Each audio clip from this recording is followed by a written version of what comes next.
Hayot qiziqligini qarang do'stlar. Siz o'lsangiz, bugun siz bilan o'tirgan do'stlaringiz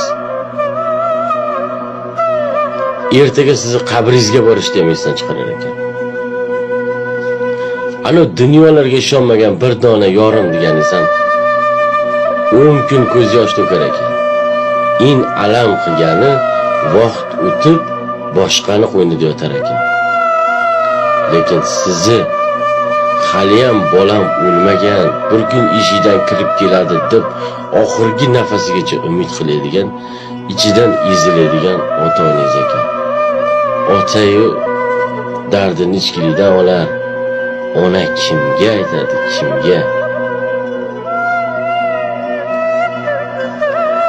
Umid bo'lib ketaverar ekanmiz. Ota-onani asranglar borida.